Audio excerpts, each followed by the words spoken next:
Hey, well, I'm back. It's been a while, right? I haven't posted a video in some time now.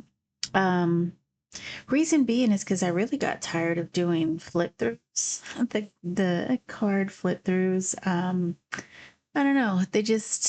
It that wasn't the content that I wanted to put out on this channel anymore, and I was trying to figure out what can I do? What can I do? So I figured that I would just continue to post things that I'm interested in, right?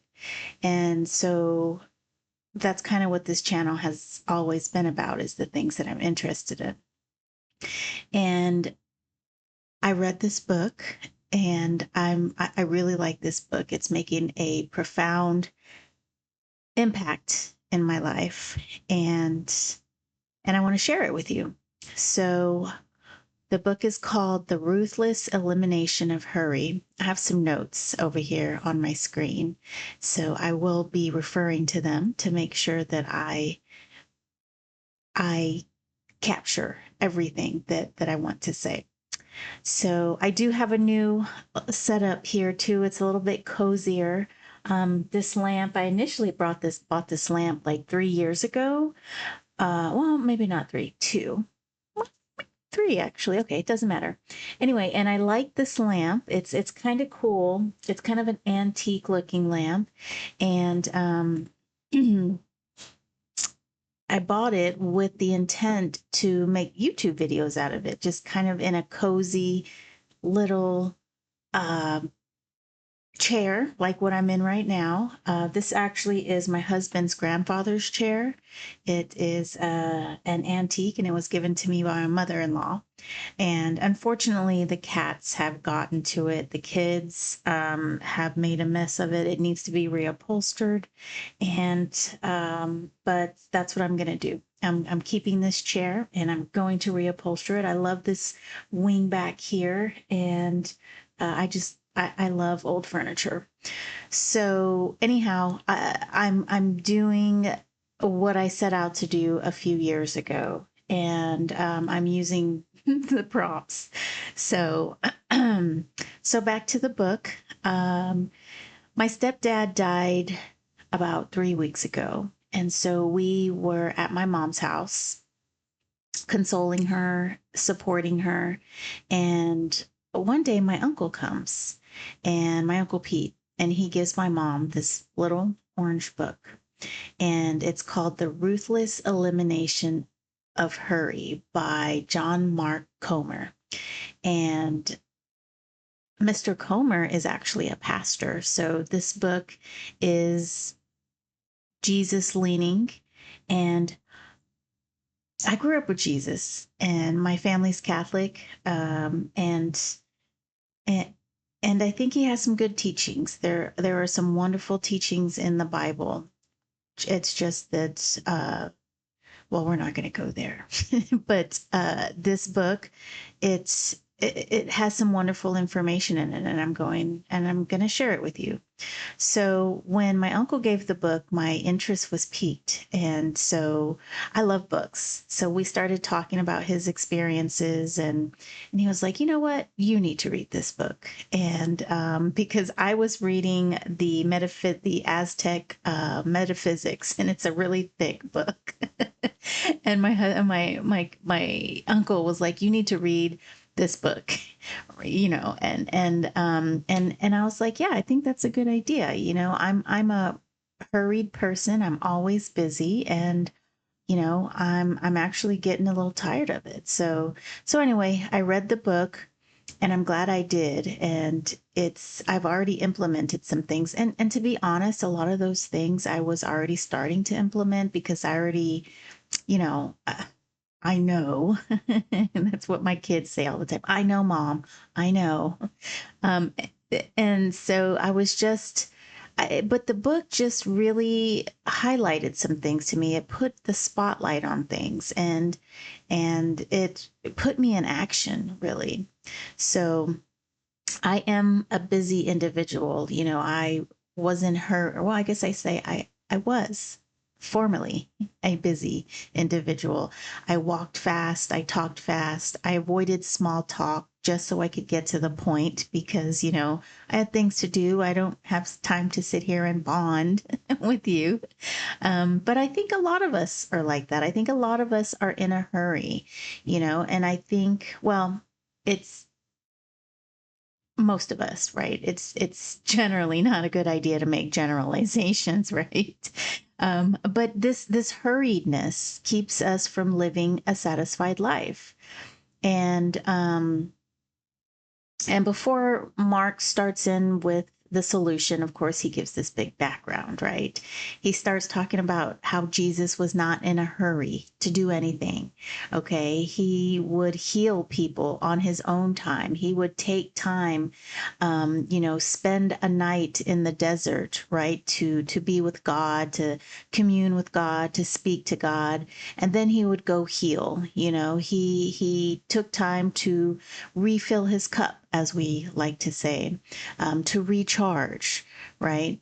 And because of this, Jesus has a light load, and so for most of us, our loads are heavy. We carry a lot. We're burdened with a lot. We have families, jobs, homes, obligations, responsibilities. There's so much that we have to do. And while most of these things we can't do much about, having to take the kids to school, make breakfast, get up, go to work, sit in traffic, there's just certain things we are out of our control in a sense. I mean, we could all go and live in Mexico on the beach or something, but my point is we have things that we can't really do too much about them, but there are ways in which we can lighten the load, right? There are ways in which we can just a simple change in mindset that can really make an impact. I am still doing the same thing I was doing a month ago, but I don't feel as bogged down. I don't feel as stuck or busy and tired as well. I'm also implementing lots of other changes in my life as well. So there's been a whole, I guess, reset, a gradual reset. So let's see, where was I? Um, Life. This is one thing that I really liked I took notes. I have this really cool phone that has a stylus and I can handwrite notes. So I wrote notes in this book. I don't have the book in my possession. My mom's reading it right now, but but I do have my notes. So let's see. Life, this is something that Mark said. Life is a byproduct of lifestyle.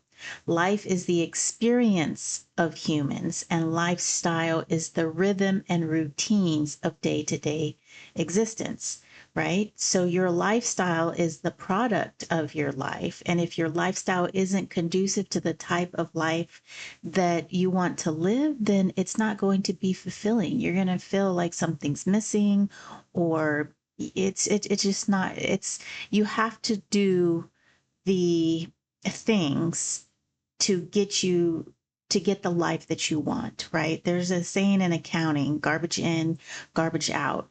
So what you put into the accounting system, if that is incorrect, our reports are going to be incorrect. So what you put into life is what the output is going to be in, right? And the input is the lifestyle. The output is the life. Okay. And so we are busy people generally. Most people. We're always seeking, achieving, improving, upgrading, and that's just what drives our capitalistic society, and that's the reality that we live in. Comer also points out then when you ask someone how they're doing, they're like, "Oh, busy," or "just trying to keep up," or "Oh, I'm so tired. There's just so much to do." It's kind of like it's like, how are you doing? Oh, I'm busy. It's not like, oh, I'm fine. I'm busy. And that was one of the things that I found that I was saying. People would ask me how I'm doing. Oh, I'm just so busy. I just got so much to do. And when I would think about that. I would like, okay, what is it am I actually doing? I go to work, I come home.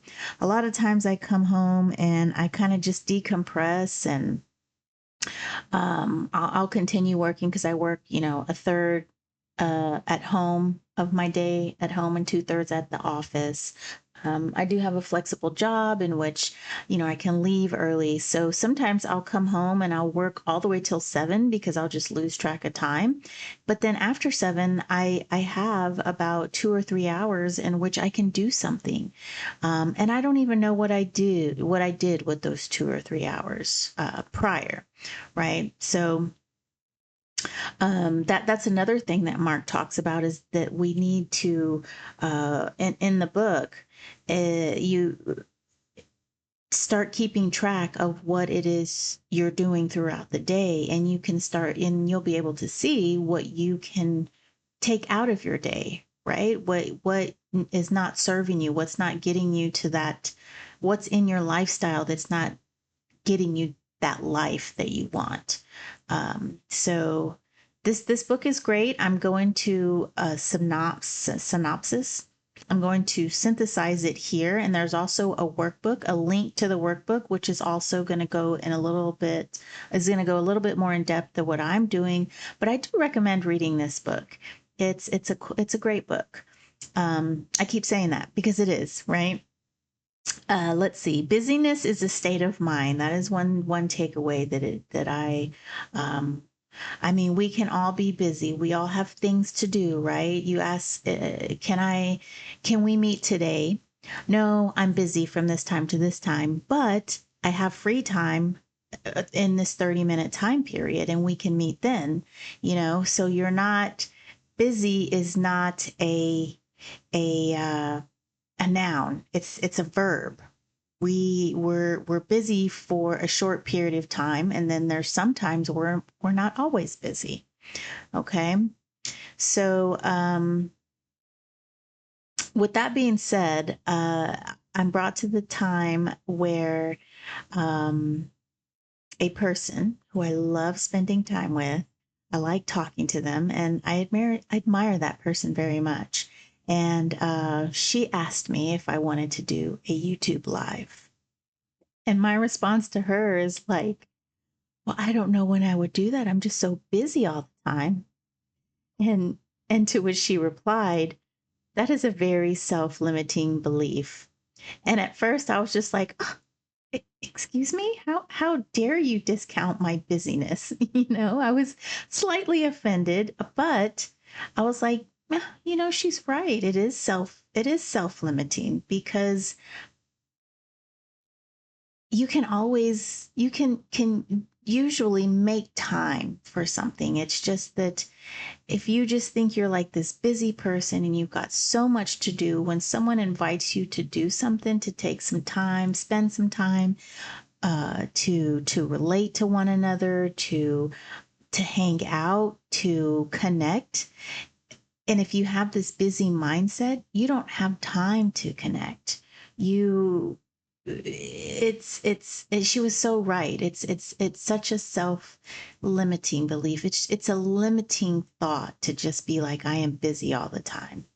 So and this happened maybe about a month before I started reading this book, and it's kind of surreal, or serendipitous, how little blocks in my life were leading up to this point into me reading this book.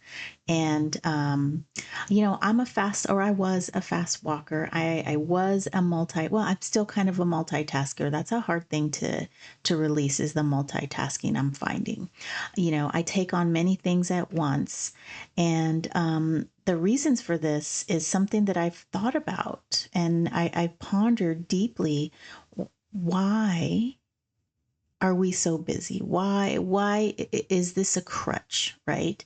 And some of the things I've come up with is people think they're busy, or say that they're busy, because they want to use that to ignore something else, almost like a coping mechanism, right?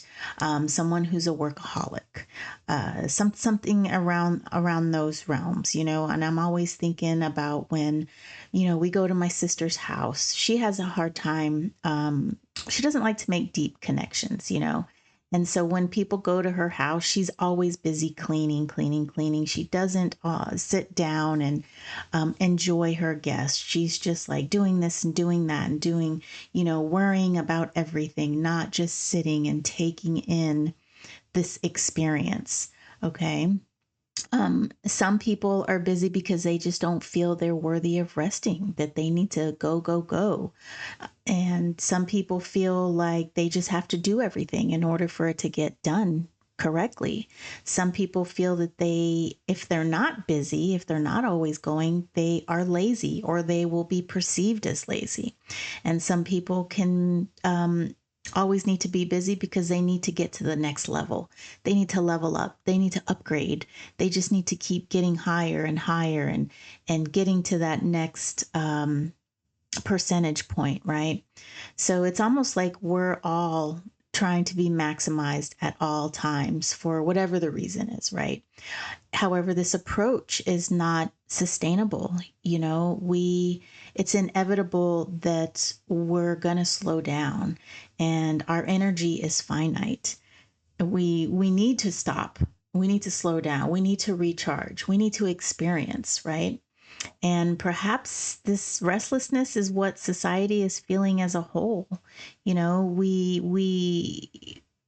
think of all the things that we have to do. We think of the things that we want to do. We think of the things that we haven't done. And so all of this is just in our mind, and it's just like busy, busy, busy. Always need to do something tomorrow, do this, got to do that, you know. And I think it's making it seem like we're not satisfied, like we're not accomplishing things. And so there's this hole, right? There's this missing thing. And so Comer talks of Jesus's easy yoke, and he invites others to learn from Jesus and Jesus invites people to take this yoke from him. So he talks about the Bible verse, Matthew 11. Okay, I had to get my tea. And my wonderful glass. This glass or mug, I should say, is rechargeable. And so it keeps things warm. My daughter bought this for my birthday last year. So super cool. I love this mug. And I love that it's copper too. Oh, yummy. Chamomile tea, so good. Okay. So Matthew 11. I'm a catechism school dropout, so pardon me for my I may not be saying, you know, verse, line, or whatever correctly. But Matthew 11, the last lines 28 through 30, Jesus tells those who are burdened he will give them rest. And he asks that they learn from him and take his yoke because it is easy and light. And so that is the I guess the international version. I'm putting the King James version up on the screen, and it's "Come unto me, all ye that labor and are heavy laden, and I will give you rest. Take my yoke upon you and learn of me, for I am meek and lowly in heart, and ye shall find rest unto your souls. For my yoke is easy and my burden is light." And so Mark Comer, he's a pastor, by the way. He is a pastor, and he was busy being a pastor and all of that stuff when he decided he needed to be less busy. So you have to read the book. He goes into it and talking about how busy he was, even though his busyness was to Jesus, to the Lord, and to his congregation and all of that. My cat is playing with his toy. Okay, where am I? So to live like Jesus is to live simply and make time for yourself, and God or the higher power, your ancestors, universe, guides, spirit. Basically, it's meditation, right? So that we can be with ourselves and be with spirit, whatever you want, whoever, however, whatever you want to call them. So we need silence. We need internal silence. We need external silence, and we need solitude, right? So he gives us these S's. They all start with an S, which is pretty cool. And internal silence, of course, is quieting that mind, meditation. External silence is being in a quiet spot, quiet location. And then undisturbed aloneness, right? So silence and solitude is something that we need. And that's what he talked about, that Jesus would go up to the mountain and he would be with God. Before he would do a healing, after he would do the healing, so that he could recharge, so that he could get the downloads, is what we call them, right? We call them downloads these days. And so we can get that information from our higher self, from our ancestors, from God. The next S is the Sabbat, right? The Sabbath. So this originates with Judaism, right? Sabbat is the holy day in which you spend time with the family, you spend time with yourself, with God. And he recommends to do a full day of where he doesn't even, for his Sabbath, he doesn't even go to church, right? He uses that time to spend with friends, uninterrupted time to spend with friends, family, loved ones, be at home, be with yourself alone. You've got to fill your cup too. And it's just a time of stopping, resting, delighting, worshiping, not being connected, not even using the phone. I think he says he turns off his phone. He takes the phone, all the phones from the household, puts them in a cabinet, and for 24 hours, they are just their holy day, their Sabbath. And my uncle is, I think he does probably about 16 hours. He doesn't do the full 20. Because like I said, we're all busy. and and the book actually recommends that you go slowly, right? The book recommends um, that you meet yourself where you're at, and don't try to go where you want to go. Start where you're at, and don't try to shoot for the moon, right? um And the next one is simplicity. So in the book, there's a long list. There's also a shorter list in the workbook of how to simplify your life. It's basically decluttering, getting rid of the things in your house, things that you don't need, those projects that you haven't started, those projects that you've started but have not finished, basically just kind of going through your home and decluttering and getting that stale energy out. And also simplicity is part of is scheduling your days, right? And I mentioned how you can write down what it is you're doing, and you can see how you can move some of those things out of your day, what you can give up to kind of give yourself some breathing room. And the final S is slowing, which also is listed in the book. There's a long list of things, and of course in the workbook too, he there's a shorter list in there. I'm going to put that in the little info box down below, because that is on the internet and we can access it. So slowing down is actually driving the speed limit. That is something that I don't do, but I started doing. And some simple things like that is actually helping me. I'm slowing down. I slow down my walking slow, be present, journal, stop multitasking. I'm working on that one. Driving the speed limit, and and just slowing down. You know, when I first got this book, I opened it up, um, and I started speed reading. Can you believe that? A book that is called How to Slow Down, right? And I am speed reading through it. And I caught myself. I was like, how can I do this? Why am I doing this? Is why I need to read this book, is because I'm speed reading through a book that is about slowing down. And so that was another like a ding, you know, like, hey, this is something that you need to do and something you need to implement. So, my takeaways from this book, just to kind of conclude, is that delight in life, right?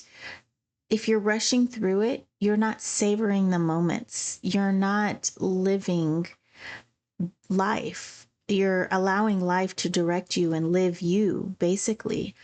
For those of us who have kids, if we're just waiting for the next day or the next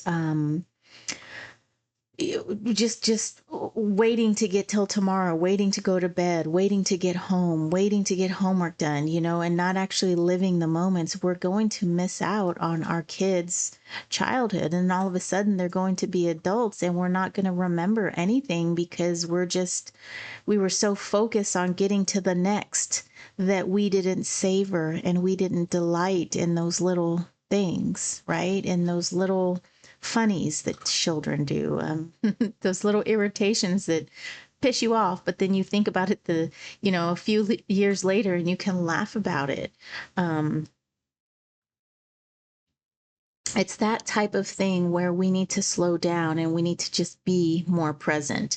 And that's big right now, being present. It's big on the internet and it's big in books, self-help books, but it is something, it's real, and it needs to be done. um I wonder, maybe I need to, because I look like I'm kind of short. Maybe I'll make that change next next video. I'll somehow be, but then my lampshade's going to be cut. Okay, I digress. So savor the beauty of living, right? That's in the delighting in life. Savor it as you would a piece of chocolate cake or some chocolate mousse or some chamomile tea. You know, when I drink my tea, I like to have an open mug so that I can smell it, and I let it flow over my entire tongue and just let it's in my mouth and it's down. It's just, I savor the tea, and that's what you have to do. Savor life, love living life. Even when it throws you lemons, you know, it's life is tough, but there's always something to be had out of the moment. Even, with my stepdad's death,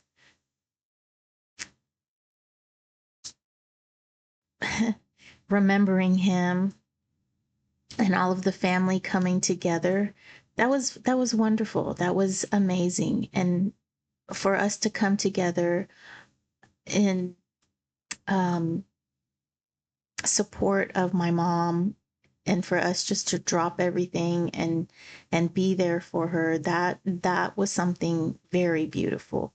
uh, and that's something to savor, even in a tough time like the death of someone who's been in your life for 20 years.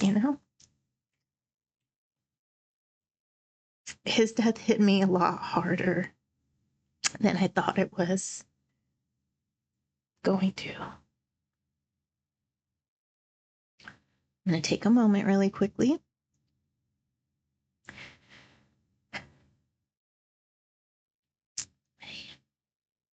So you can savor life um, in any kind of circumstance. I think you've just got to see the beauty in it, right? And appreciate that. And enjoy the present because it's forever changing. It's the present is here for a fleeting moment. And that present is now the past. And so and it's never going to be like that present moment again. So savor that, slow down. That was the big thing from that book, from the book that I slowing down. And that helped a lot. Just simple act of walking slower and driving the speed limit just did so much for my mental. It helped. I can't even express. I don't even understand why, but driving the speed limit, I mean, you're supposed to do that. And I always at least go 5 miles over the speed limit.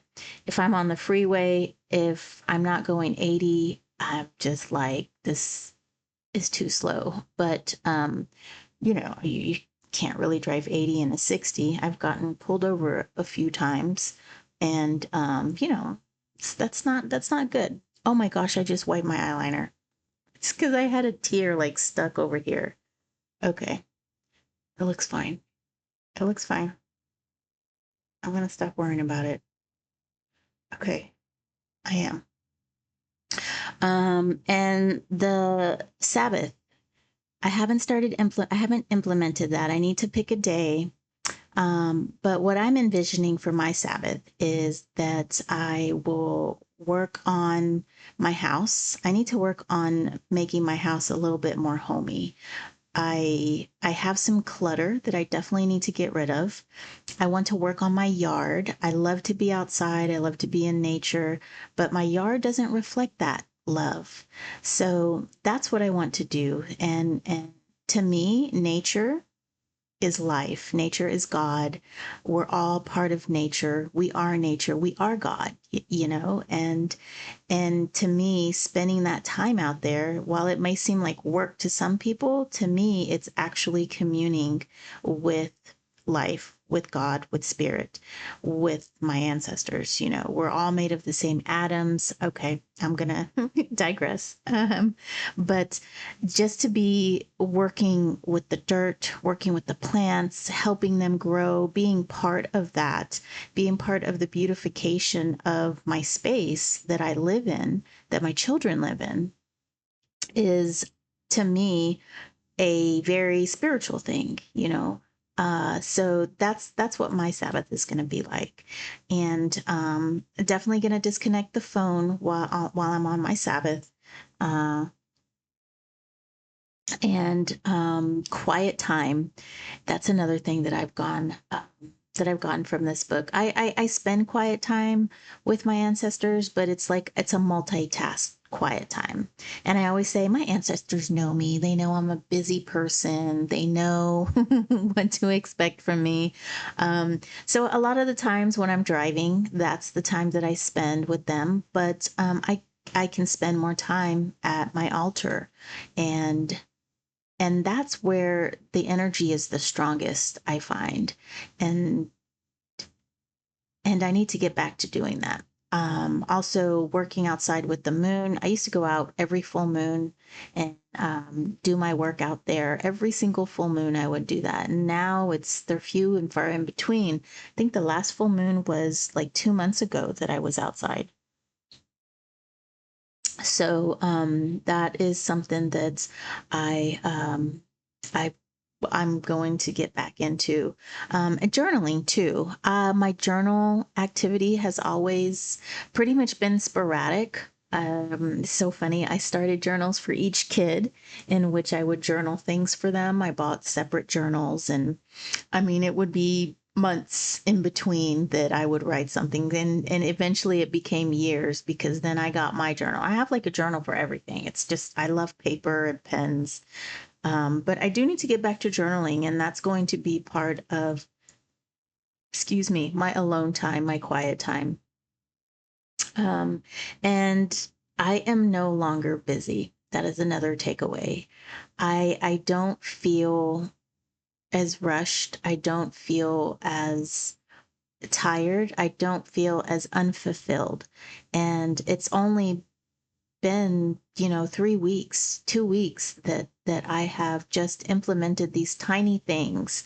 Um, and I already feel better. I feel like a weight has been lifted from me, that self-limiting belief that I am just too busy for everything. I just that simple change in mindset is amazing. My phone is not my connection, right? We all have that.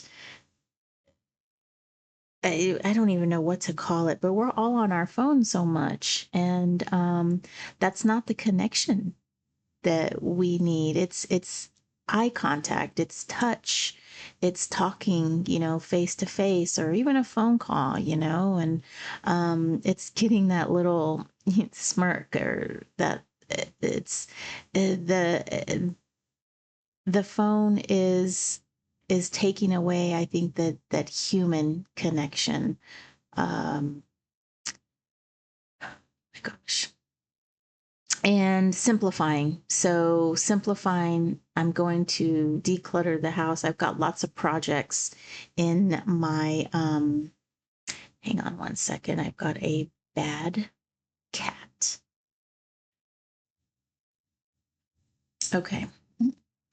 And just simplifying my schedule, simplifying my surroundings, getting some of this clutter out of here, cleaning out my desk, and I think that's really going to release some stagnant energy, and it's going to get some movement here. It's going to bring a freshness about the house. I have this piece of furniture that I love, and I bought maybe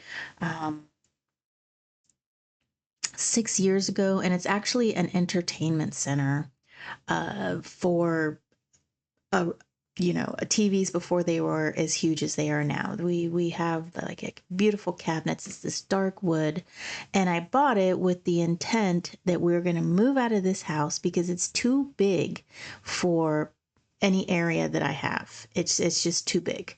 And I bought it with the intent that when we move, I'm going to have room for it. Well, we have been in this house since 2006, 6 or 7, right? Um, oh, my daughter would have loved that. 6, 7. uh, oh, thank God it's starting to die out, that thing. Oh my goodness. But anyway, 2006, 2007, we bought this house. We're not going anywhere. I mean, the market right now is a little bit high. Interest rates are still a little high. And then our kids like their schools, and for us to move them would be just ludicrous. So I need to get rid of that furniture. As lovely as it is and as beautiful as it is, beautiful wood, solid wood, it's just, I'm going to get rid of it because it just doesn't fit. And we're not going to move anytime soon. And I'm looking forward to getting rid of it. It's bittersweet, actually. Bittersweet, but it's too big, and it's one of the things that needs to go, and it's going to free up some space for something that actually fits, that actually is going to look good in that spot. And I'm going to put, I don't even know, but it's going to look amazing. So I have plans. And hopefully you guys get this book. And I don't know if it's available in Audible. Actually, let me see. I think I have the screen pulled up here. Let's see. Oh, it is available on Audible. It's available Amazon, IndieBound, Barnes and Nobles, Powell's, City of Books, ChristianBook.com. So there's also he's also written several other books, and So it was a good read. Thank you to my Uncle Pete. I hope my mom reads it, and I hope that you read it too. And I will see you next video. Take care.